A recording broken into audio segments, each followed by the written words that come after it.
Hi everyone, in this lecture we are going to style the sign up page. So far we are done with the entire HTML of the sign up page. Let's jump into CSS. So I'm gonna go down, come down after the footer, right before the media queries. Here I'm going to create another comment and I'm gonna say this is the sign up page. So sign up is going to have this styles within the main CSS file. So first off, let's grab the sign up container dash up dash container. I'm going to provide it with the background color of var color tertiary. So here is the color. I'm going to give it a padding left of 3 rem. Now let's align our elements. So I'm going to say display flex. Both of them are next to each other, both of the containers. So this is one, this is the other. And then I want them to be horizontally in the center. So justify content center. The gap between them has to be 10 rem. It's a lot, I know, but that is what I'm going with. And I'm going to give this main section a height of 100 VH. So it is going to grab all the available height within the container, within the viewport. So 100 VH is 100 viewport height. Now let's grab the sign up section. Now before diving into that, we can see that the image is actually covering everything and we can't see anything. So first off, why don't we go ahead and why don't we just provide some height and width for our image so we can control its behavior. So I'm going to say extra dash image, info underscore image.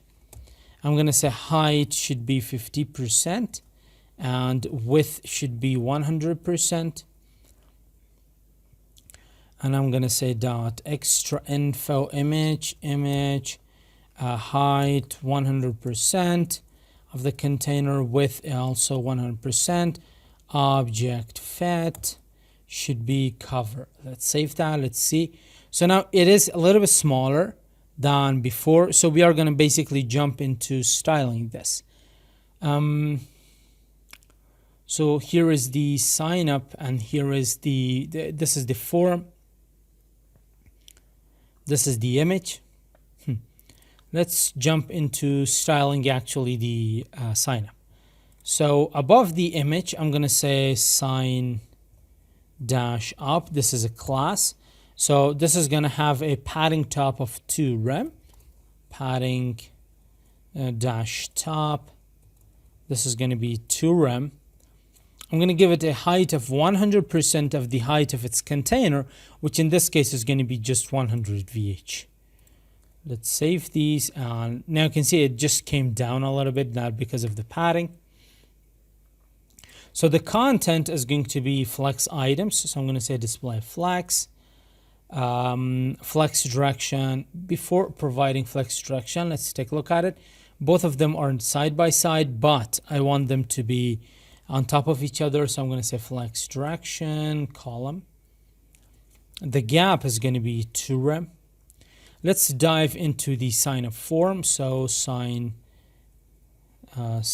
up underscore form. This is also going to be a display flex. If we just say display flex, all the items are going to be horizontal next to each other, but we are going to say flex direction column. There we go. Now when it is column, justify content is going to act vertically because main axis is now vertical. And I'm going to say justify content center. And the gap is going to be 3 rem. Let's save that. Let's take a look at that. So here is what we are actually ending up with. I'm going to grab the field set. So each of these individual field sets. Now the field set, let's take a look at that. These field sets, they have a class name, which is shared among all field sets. So I'm just going to grab them by their class. And I'm going to say display flex. By now we know what flex is and what the flex direction is going to do.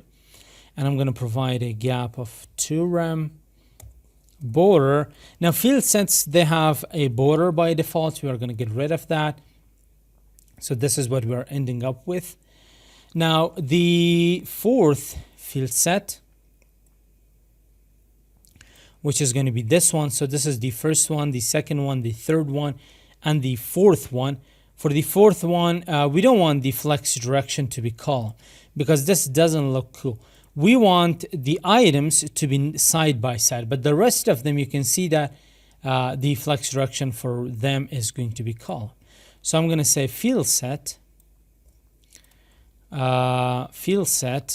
which is nth child number 4.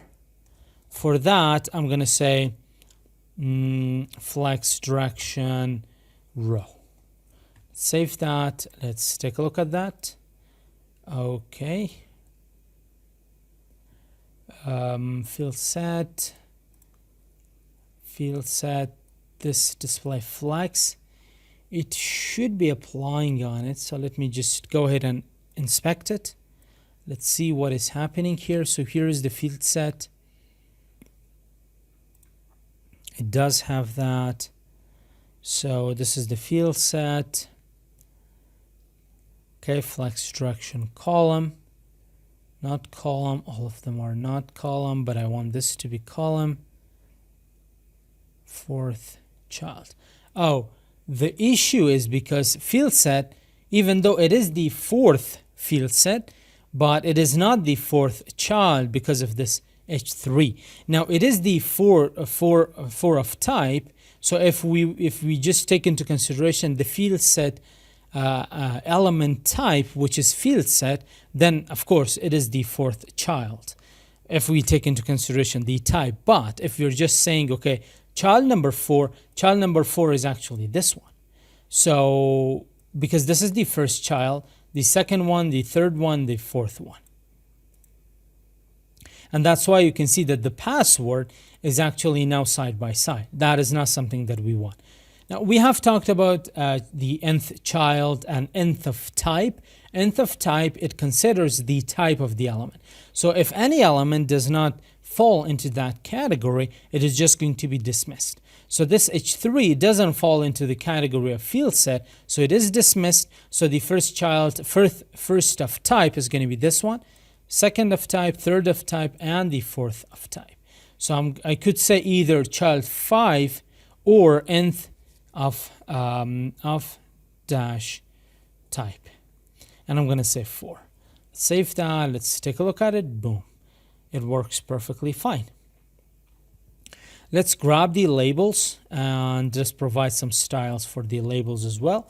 So I'm going to say dot field set label. We are going to increase the font size to 2 rem. Font family is going to be var font family main, and the color for them is going to be var color quaternary. So color color quaternary. These are the styles for the field set labels. Let's dive into field set inputs. The padding for them is going to be 1 rem top and bottom, 2 rem left and right. Now, the reason that I'm not explaining these a lot is because we have talked about them extensively throughout this playlist, throughout this tutorial series. And they're extremely easy. The most important ones, they're flex and grid and that sort of stuff. So outline none, border none, background none, and then we are going to say color is going to be color quaternary. I'm just going to give them a border left just for aesthetic purposes. So it's 2 pixels solid, and the color is going to be color secondary.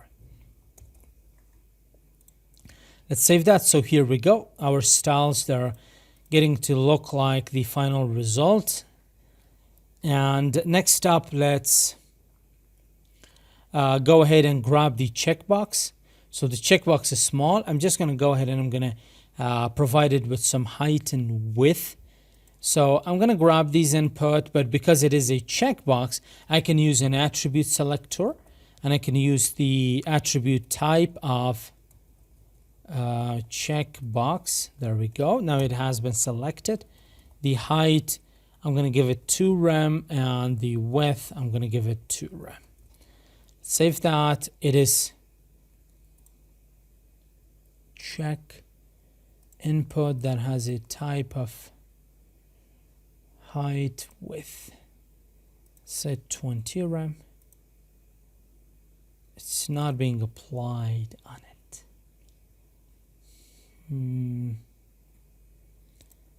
So let me just go back. Let's save that. This looks bigger, right? Let's inspect it. So the height and width.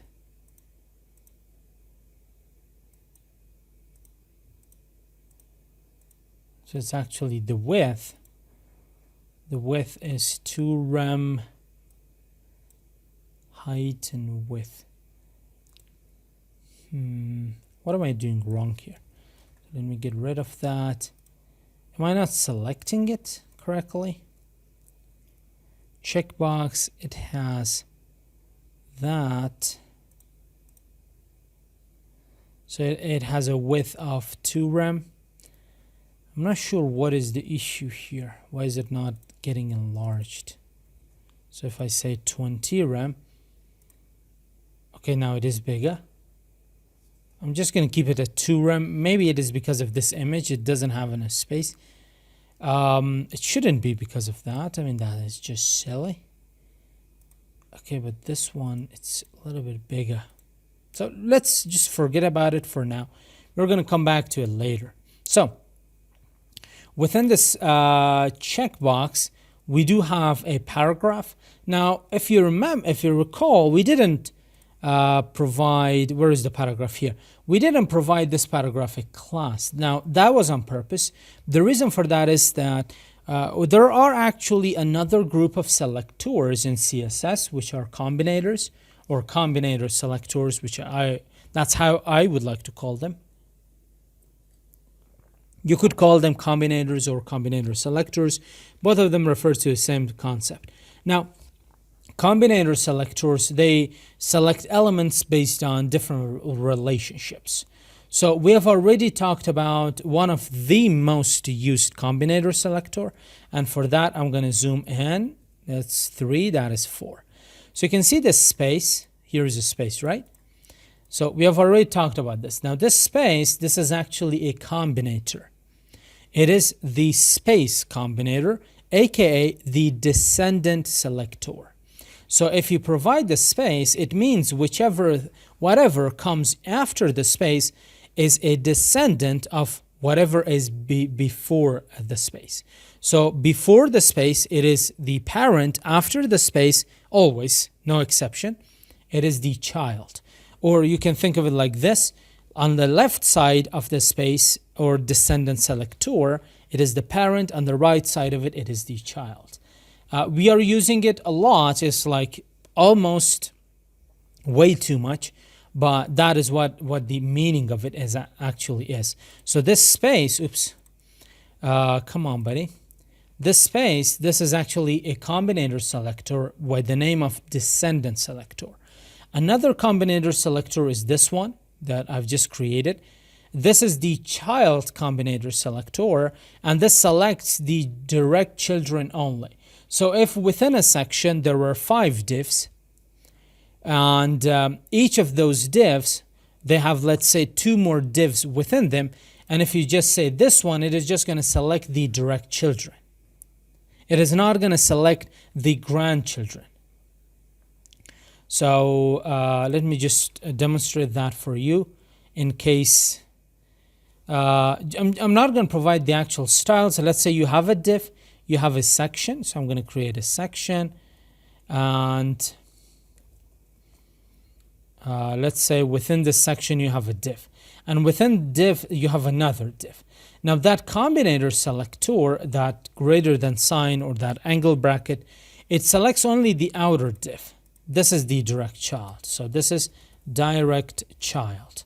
Now the thing that is inside of it, this div, this is not a direct child. So I'm going to say not a direct child. It is only going to select this one. We could actually go ahead and take a look at this section as well. So I'm just going to say class test. I'm going to say direct child. You know what? I'm not going to write any content that is going to mess up the whole thing that I'm trying to tell you. So here is I'm going to remove all of these. Don't worry about it. So I'm going to say this is test. Was it test? Text. No, test. So this is test. Let me save this. So within the test, if I do, let's say div and not give it any specific class, and I'm going to give it like a height of 100 pixels, it is just going to select the first div, this div. Even though this is also a div, but it is not going to select it because that is a child selector. So let's come in here. Let's go into, okay, I'm going to find it from here. So where did we create that? Test, there we go. And here is that div.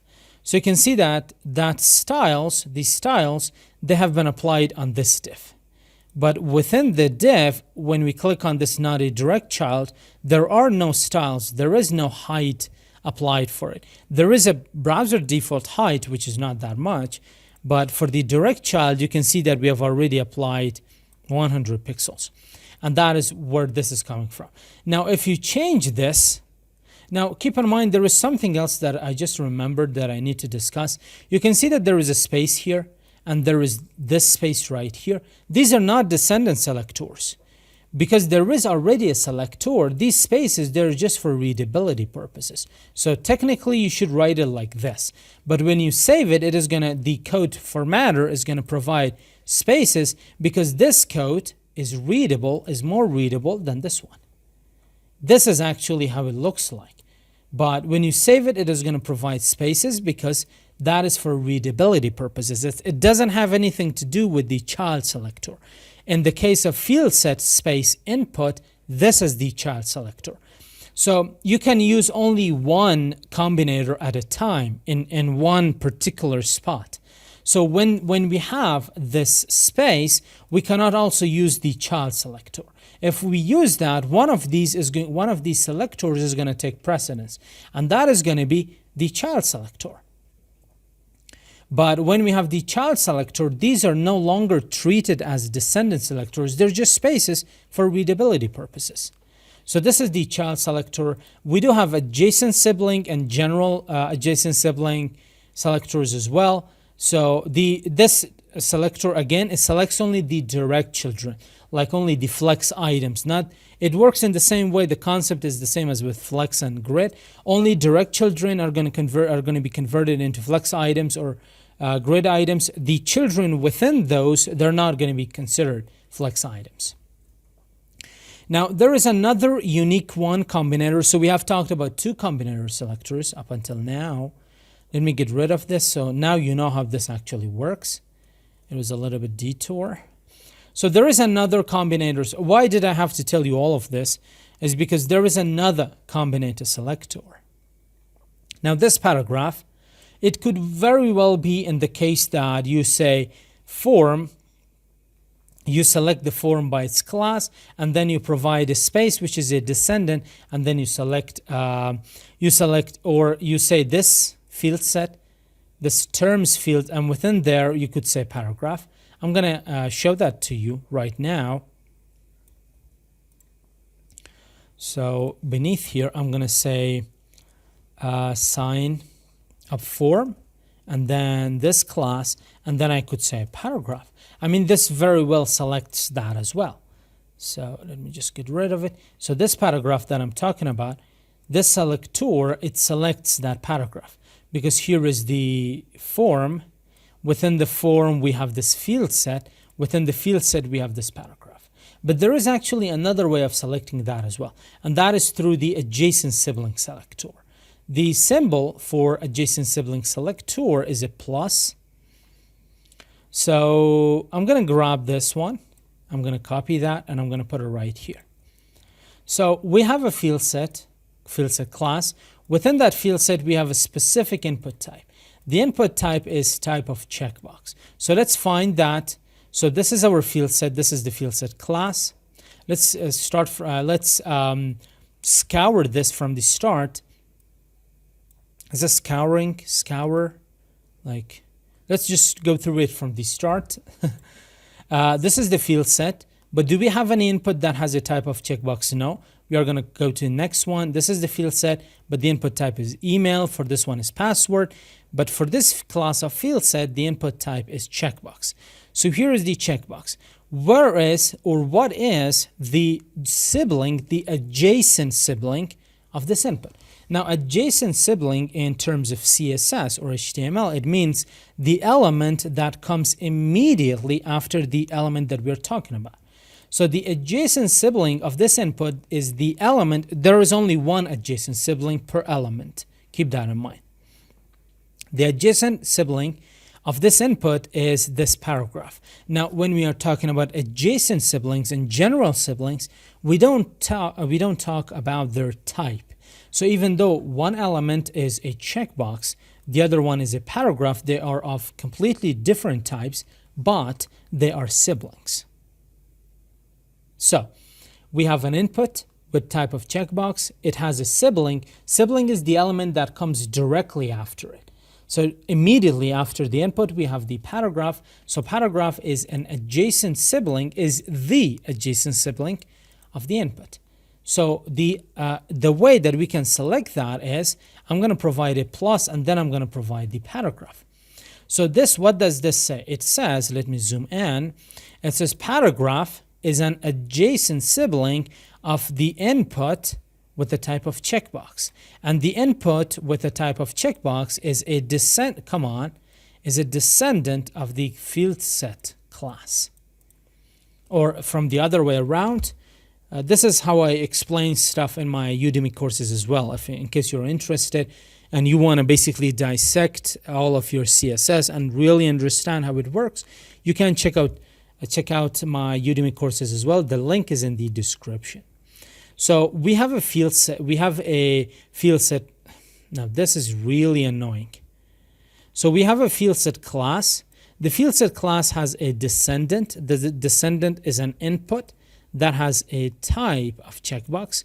This input with a type of checkbox has an adjacent sibling. The adjacent sibling is the paragraph element. And now we have basically successfully targeted or selected this paragraph element.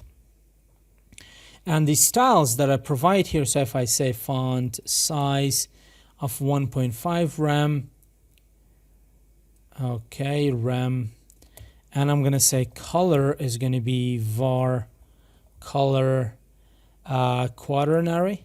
Let's save that. Let's zoom out. Okay, that's too much. This is, I think, the proper level. So this is color quaternary. Let's save that. Now, font size is increased, and the color is color quaternary. Very cool. So now you know there is only one selector remaining, and that is this tilde or squiggly. That is the general sibling selector. The concept of that is almost the same, but it's a little bit more advanced. I'm going to explain it when we get to that. So within the paragraph, we have an anchor element, which is a child of the paragraph. So I could technically select it like this, and I'm going to say A. So within the selector, we have a class selector, an attribute selector, two element selectors, one is this descendant selector and the other one is this. So two descendant selectors, one at the beginning, one at the end, and one combinator selector, one adjacent sibling. So one class, one attribute selector, two element selectors, and three combinators. So two are the descendants and one is this adjacent sibling. I hope you're not getting confused. I'm just counting them. Now I'm going to change the color to the color secondary. And if we take a look at our final website, this color is the same as the color of the sign-in. So I'm going to select both of them here. Now, when you provide comma within your selector, this is going to be a grouping selector. So we are grouping multiple selectors together. So I'm going to say sign dash up underscore underscore form form dash dash sign dash n dash para. And from there, we're going to grab the anchor element. For both of them, I'm going to say color is var color secondary. Let's save that. Let's take a look at it here. So this is secondary, this is secondary. Cool. Let's grab our input with the type of submit. So I'm going to say input with that has a type of, sometimes I just write gibberish, type of submit. So what do we have here? We are going to say background is going to be none. None border is going to be none. And then I'm going to give it a background color of myself. My own choice. It's going to be color. Where is it? Color secondary.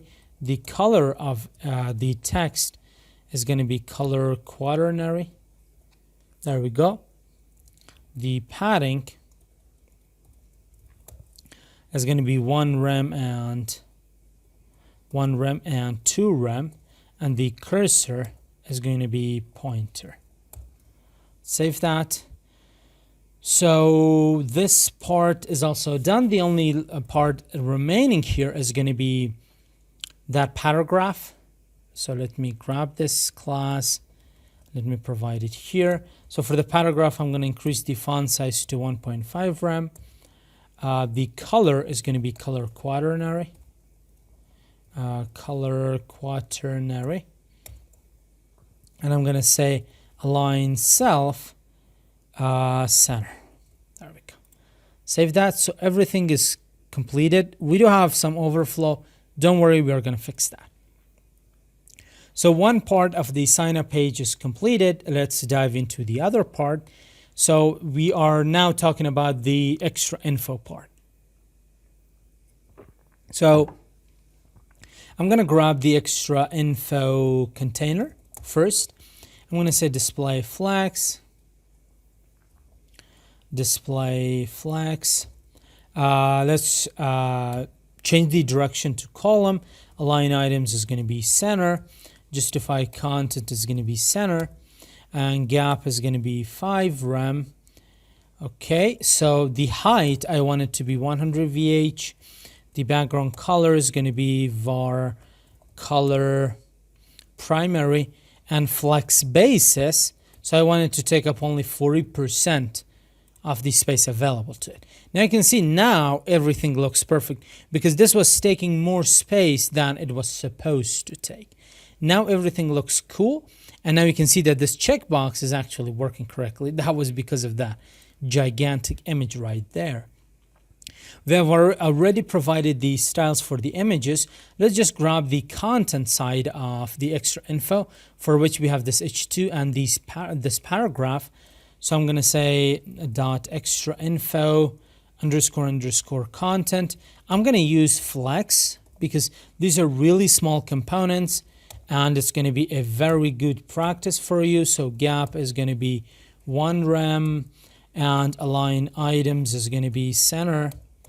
And padding for top and bottom is going to be 0. For left and right, it's going to be 4 rem. Cool. Now, next up, let's grab the title. We are getting towards the end of this tutorial.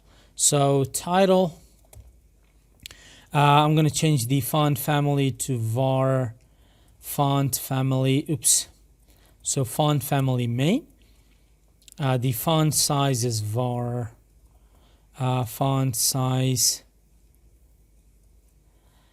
small s, and the color is going to be, come on buddy, var color quaternary. There we go. Save that. Let's take a look at it. There we go. The only thing remaining here is actually styling the paragraph. So for the paragraph, we are going to have dot extra info title. I'm going to change it to para, and I'm going to say font family var font family sub. This is the sub, and I'm going to say font size 1.5 rem fixed, and the color is going to be var color quaternary. There we go. Save that. So we are done in the desktop version, and what we are going to do is we are now going to go ahead and we are going to make it responsive. So let's see how this our final result is responsive. Now when we hit a certain viewport viewport width, almost 800, yeah, exactly 800, we are going to get rid of this extra info. We are going to say display none, which we have not talked about. Display none basically says just remove it from the structure of the web page. Just remove it from web page. I don't want to see it anymore. There we go. And now this is going to be responsive very much. So even if we go to, like, let's say 300, this is still responsive. Very cool. So the only thing that we need to do here is, I think this title, this is not that readable. So let's go ahead and let's change its font size. I may have forgotten to actually style that. So this is the sign up form title. Have I styled that? Oops. Let's go up, title. So sign up form, nope. Do we have sign up form, and then do we have the title? No, we have not actually styled that. So I'm going to say font size, I'm going to set it to 2 rem. Let's see. Color, I'm going to set it to color quaternary. Save that. Let's take a look at it. I think that looks cool. So if I just go ahead and make it smaller, it takes away from the importance of the title that we have a little bit. So I could just decrease the font weight to 100. Yeah, make it thin. Oh yeah, that looks cool. That cool looks. So within the 800 view media query, so this is the 1000, I'm going to collapse it. This is the 990, I'm going to collapse that. Within the 800, towards the bottom, what I want to do here is that I'm going to grab, this is the 550. This is the 800, right? Here we go. There we go, 800. Let me grab one of these comments. I'm going to provide it beneath. I'm going to say sign up page. I'm going to grab below 800. I want the body to basically have a background color of var color tertiary. And I want to have that the same padding. So when I remove this, the padding is not going to be that. It's not going to be adjusted on its own. So I'm going to say dot extra info. Now, if you want to make anything just not take up any space within the document structure, you're going to say display none. There we go. So when we get to 800, that part is going to go away. And now you can see the padding is an issue. On this side, we have little padding, but on this side, we have a little bit more padding. So for that, I'm going to grab the sign up container, sign up dash container. I'm going to say padding right is going to be 3 rem. Padding left is going to be 3 rem as well. Save that. There we go. So if I say padding 3 rem all around, save that. It's for this sign up container. Where is the padding beneath here? So let me just take a look at that. This is the sign up container. Padding 3 rem. Is it being applied here? Okay, so it is being applied, but somehow our content is overflowing. So the height has to be adjusted. So I'm going to say height. I'm going to set it auto. And now I think, yeah, there we go. Now the padding is on the outside. So sometimes these quirks happen. And let me just make it smaller. Get rid of this. Okay, get rid of this one as well. I think it looks cool. There we go. Even 276. We don't have any kind of, we have nothing there, of course. No horizontal scroll bar, and everything looks cool. There we go. So this is done as well. We are done with this section, with this page as well. And it was a really large project, and we had a lot of lines of CSS, a lot of lines of HTML, almost 820. So with this, the thread website has come to an end. We can see that our final project that we have coded together looks way better than the one that I coded by myself. So here's our website. This is how it is going to look, desktop version. This is how it is going to look on a mobile version. Of course, within the sign up page, we don't have any navigation because we don't need any navigation. Here is our sign up page, and we can basically go back to the main page as well. So with this, our website comes to an end. I had a blast coding this website with you. I hope you learned something and you enjoyed watching me code this, and you enjoyed coding along with me. This was the first website of our HTML tutorial series. Up next, in our next video, we're gonna talk about our second website, complete website. That is also going to be multi-page. We are also going to have one more. So there are going to be 3 websites within this tutorial series. Now, what I'm going to do is, now there are like 26, 27 videos for this website. And I'm going to grab all of these 26, 27 videos, and I'm going to basically provide them. I'm going to merge them together, and I'm going to upload them as a single. I'm also going to upload them as a single file. And by the time you're watching this project, that will be uploaded as well. So you can either go ahead and watch all these videos one by one, or you can basically watch that entire video for creating a website. That's going to be above, like, I don't know how many hours. I've not counted it, but it's going to be like 3 or 4 hours at least. So with this, our lecture comes to an end. See you in the next website introduction lesson.